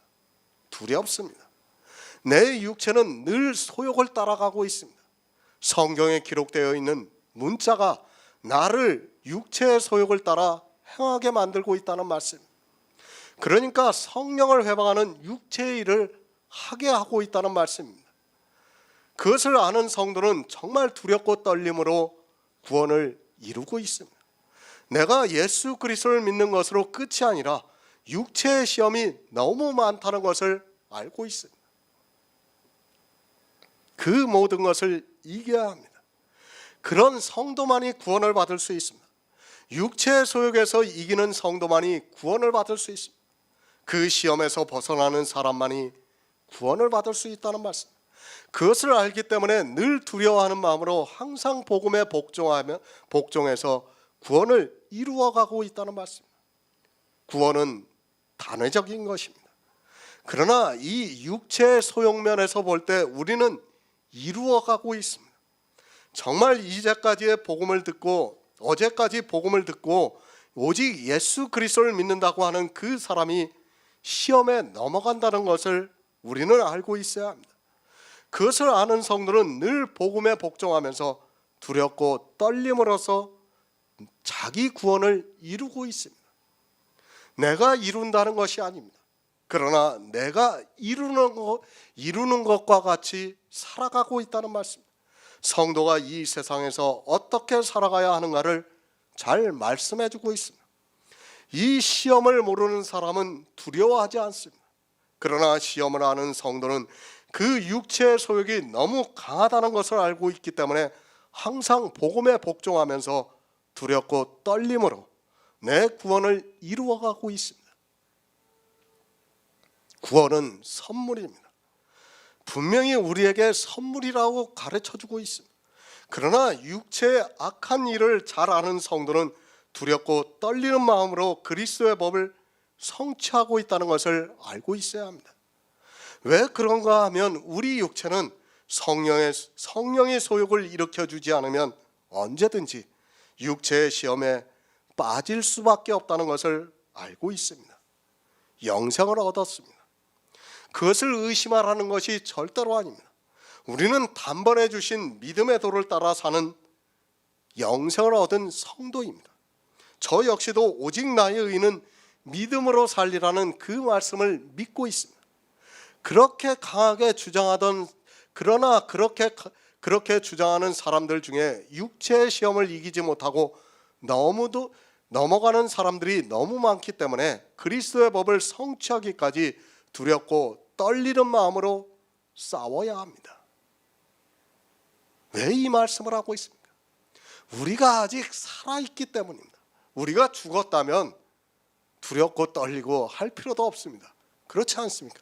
아직 살아있기 때문에 현재 진행형이기 때문에 사도 바울이 이렇게 말씀하고 있는 것입니다. 육체의 일을 알아야 합니다. 그리고 그 일을 하는 사람은 아무리 그가 교회 안에서 주여 주여 하고 있을지라도 하나님 나라를 유업으로 받을 수 없다는 것을 분명히 깨닫고 있어야 합니다. 그리고 육체는 끊임없이 우리를 시험하고 있습니다. 그 시험에서 이기고 그리스도의 법 생명을 성취하려면 싸워야 합니다. 갈라디아서 6장 3절을 보겠습니다. 신약성경 309쪽입니다. 갈라디아서 6장 3절입니다. 만일 누가 아무것도 되지 못하고 된 줄로 생각하면 스스로 속입니다. 아멘. 공동 번역을 보겠습니다. 사실 아무것도 아닌 사람이 무엇이나 된 것처럼 생각한다면 그는 자신을 속이고 있는 것입니다. 예수 그리스도를 믿습니다. 교회 안에 있는 모든 사람이 다 예수 그리스도를 믿고 있습니다. 어느 한 사람도 예수 그리스도를 안 믿는 사람이 없습니다. 예수 그리스도를 믿는다는 것은 그리스도의 법을 성취해서 생명을 받았다는 말이기도 합니다. 교회 안에 있는 거의 모든 사람이 다 이렇게 예수 그리스도를 믿는 것으로 마치 자기가 구원을 받았다고 생각하고 있습니다. 다 그렇게 생각합니다. 그래서 심지어는 어떻게 하고 있습니까? 이제 막 육체의 생명이 끊어지는 사람에게도 가서 억지로 강요를 하면서 예수 그리스도를 믿는다고 입술로 시인하라고 하면서 그를 힘들게 만들고 있습니다. 이제 죽음의 목전에 있어서 이성적으로 판단이 안 되는 사람에게도 가서 예수 그리스도를 믿는다고 말하라고 해서 그 사람이 죽으면서 강요에 의해서 그렇게 한 것을 가지고 구원을 받았다고 말을 하고 있습니다. 그러면서 어떻게 이야기를 합니까? 우리 아버지 어머니가 평생을 예수를 안 믿고 살았는데 그래도 임종 전에는 회개를 하고 예수를 믿어서 천국에 갔다고 말을 하고 있습니다. 그리고 마치 자기가 예수를 믿어서 부모를 천국 보내드린 것 같이 자랑 삼아서 간증으로 이야기를 하고 있는 것을 볼 수 있습니다. 아마 많이 들어봤죠, 이런 간증. 얼마나 황당합니까? 그런 사람은 영생이 무엇이라는 기본조차도 모르는 사람입니다. 영생은 내가 입술로 시인하는 것으로 얻어진다고 생각하지 마시기 바랍니다. 그런 사람은 사람이 아무것도 아닌 자기도 되지 못했으면서도 자기가 다 된 것 같이 착각을 하고 있는 사람입니다. 영생을 바로 하시기 바랍니다. 유일하신 참 하나님과 그의 보내신 자 예수 그리스도를 아는 것이 영생입니다. 분명히 요한복음에서 우리에게 가르쳐주고 있습니다. 그런데 이제 죽음을 목전에 두고 정신이 혼미한 사람을 붙들고 강요를 하면서 천국에 가려면 예수를 믿는다고 하라고 하면서 그 사람이 시인을 했다고 해서 천국에 간다고 하면 요한복음의 말씀은 거짓이 된다는 것을 알고 있어야 합니다.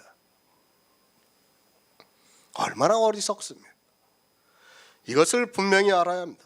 젊어서 예수 그리스도를 믿는 사람이 타락한 것 같이 보여도 그 안에 성령이 임재를 하고 있으면 구원을 받을 수 있습니다. 그가 청년의 때에 정말 성경에서 예수 그리스도에 대해서 많은 것을 알고 믿었다면 가능합니다.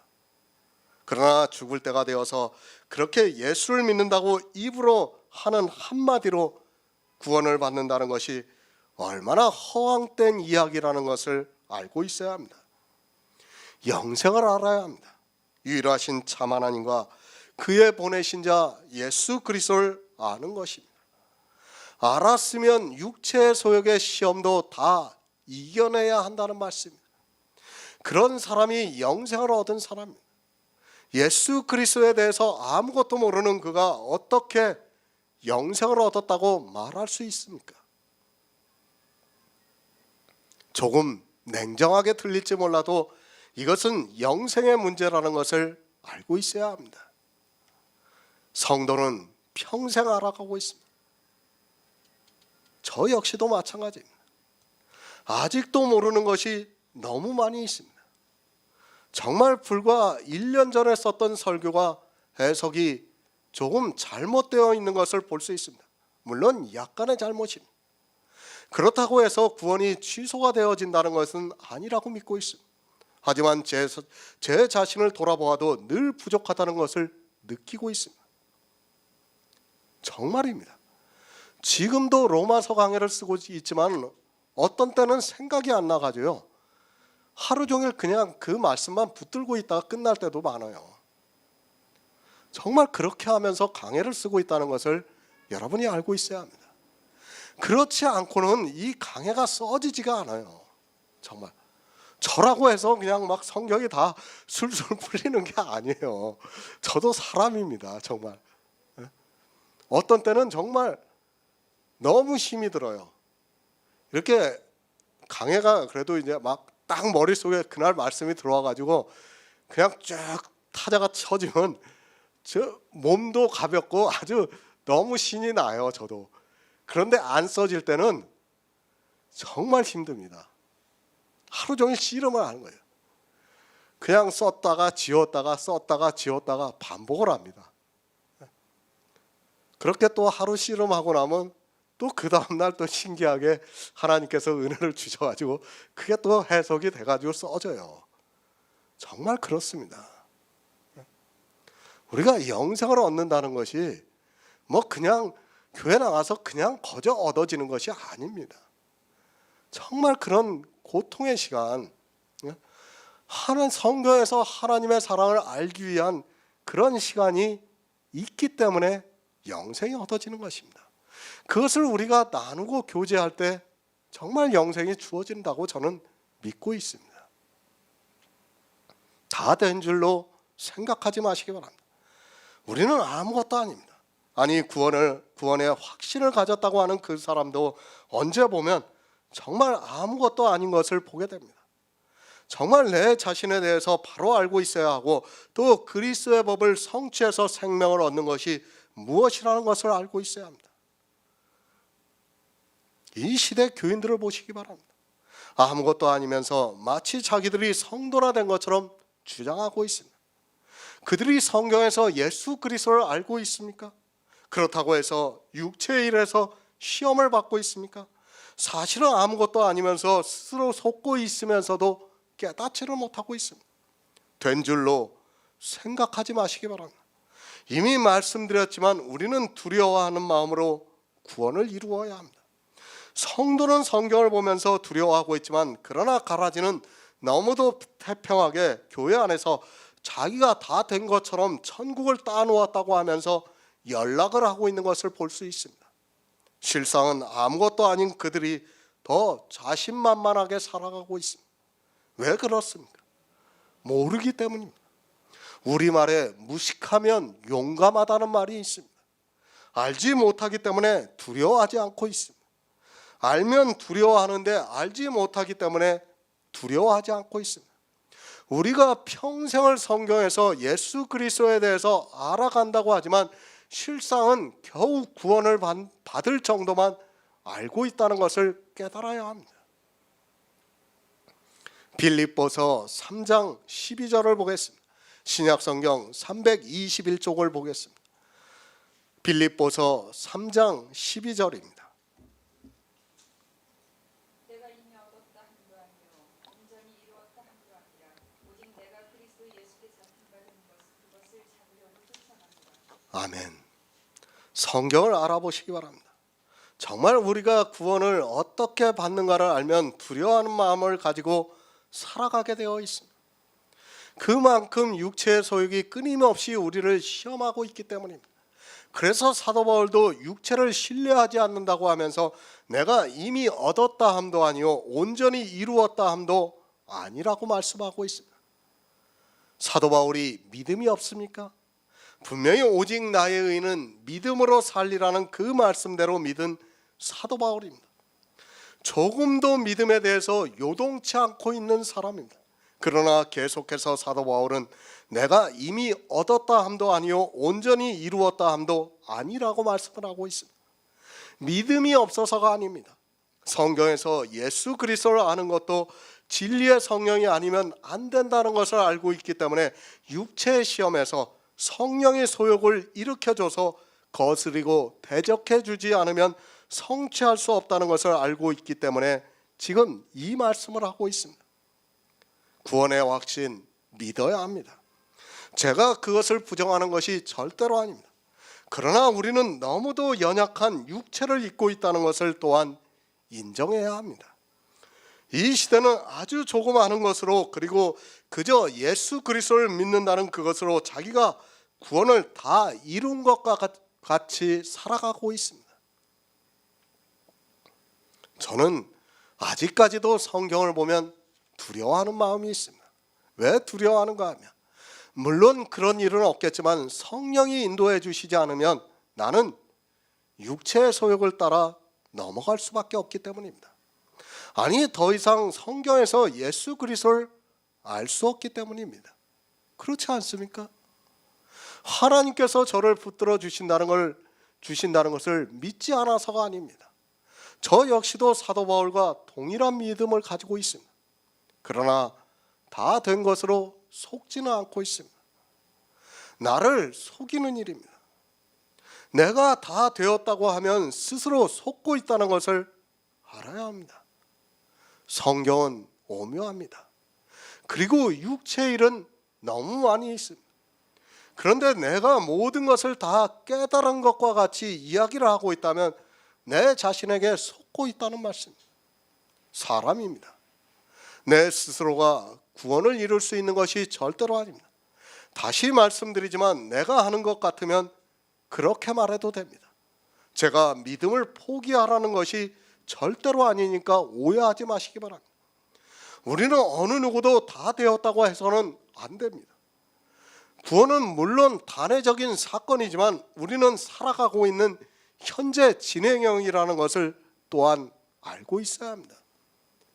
왜 사도 바울이 이 말씀을 하고 있는가 하면 우리가 아직 살아가고 있기 때문에 이 말씀을 하고 있는 것입니다. 믿음이라는 것은 보이는 게 아니에요. 그렇지 않습니까? 갈라디아 교회의 사도 바울이 얼마나 복음을 전했습니까? 그런데 그 복음을 듣고 믿었다고 하는 그 사람들이 할례를 받으라고 하니까 그냥 할례로 받고 말았습니다. 바로 지금 그 말씀을 하고 있는 것입니다. 사도 바울이. 온전히 이루었다 함도 아닙니다. 사도 바울이 믿음이 없어서 이 말씀을 하는 것이 절대로 아닙니다. 믿음의 비밀을 알고 있는 사도 바울이기 때문에 오직 내가 그리스도 예수께 잡힌 바 된 그것을 잡으려고 쫓아간다고 말씀을 하고 있습니다. 우리는 그리스도께 잡힌 바 된 그것을 쫓아가고 있는 성도입니다. 잠언 20장 17절을 보겠습니다. 구약 성경 933쪽입니다. 잠언 20장 17절입니다.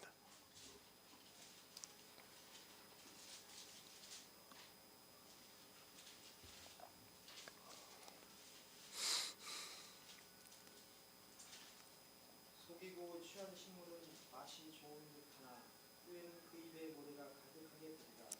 아멘. 스스로 속지 마시기 바랍니다. 무엇으로 속고 있습니까? 식물로 속고 있습니다. 식물이 무엇입니까? 성경을 아는 지식을 식물이라고 말씀을 하고 있습니다. 속이고 취한 식물은 맛이 좋은 듯하나 후에는 그 입에 모래가 가득하게 되리라고 말씀을 하고 있습니다. 속이고 취한 식물이나 스스로 속아서 먹고 있는 식물이나 마찬가지입니다. 누가 속인다고 하지 마시기 바랍니다. 다 스스로 속고 있습니다. 하나님의 성령이 임하면 속지 않을 수 있는데 성령이 임하시지도 않았는데 남들이 성령을 받았다니까 자기를 속이면서 자기도 성령을 받은 것으로 스스로 세뇌를 시키다가 자기에게 속아서 성경에서 식물을 먹고 있습니다. 그 식물이 나중에는 그 입에서 모래가 가득하게 된다고 말씀을 하고 있습니다. 어떻게 속습니까? 자기 이성에 스스로 속고 있습니다. 성경을 이성으로 보면서 아무것도 되지 못한 그가 마치 다 된 것으로 생각하면서 속고 있다는 말씀입니다. 교회 안에 이런 사람들이 얼마나 많은가를 알고 있어야 합니다. 우리도 역시 예전에는 스스로 속고 있으면서도 그때는 속고 있다는 것을 전혀 깨닫지 못하고 천국에 들어가는 성도라고 믿고 있었습니다. 그러나 어떻습니까? 지금 보니까 스스로 속고 있었습니다. 그때는 다 된 것으로 속고 있었습니다. 하지만 우리가 그때 얼마나 육체의 시험을 받아서 육체의 일을 하면서 살았다는 것을 알고 있습니다. 그러나 스스로 속고 있으면서도 그때는 마치 다 된 것으로 생각하면서 성도라고 부르고 있었습니다. 사람이 어떻게 속습니까? 자기 이성에 의해서 속고 있습니다. 육체의 일을 하면서 자기가 마치 다 된 것으로 생각하고 있습니다. 육체의 일을 하는 그는 아무것도 아니면서도 그 육체의 일로 속아서 자기가 그리스도의 법을 성취해서 생명을 얻은 것 같이 그렇게 살아가고 있습니다. 물론 사단이 속이는 자입니다. 그러나 실상은 사단이 속이기 전에 내 이성에 속아서 육체의 일을 하면서 성령을 거스리고 대적하고 있다는 것을 알고 있어야 합니다. 그리스도의 법을 성취하시기 바랍니다. 그러려면 먼저 내 자신에게 속지 말아야 합니다. 우리의 이성이 나를 속이고 있지만 사람들이 성령이 오시지 않아 속고 있는 줄을 모르고 살아가고 있습니다. 육체의 이성에 속지 않는 사람만이 그리스도의 법을 성취해서 생명을 얻을 수 있습니다. 지금도 교회 안에서는 아무것도 안 된 사람이 다 된 것으로 스스로 속아 육체의 일에 깊이 빠져들어가고 있습니다.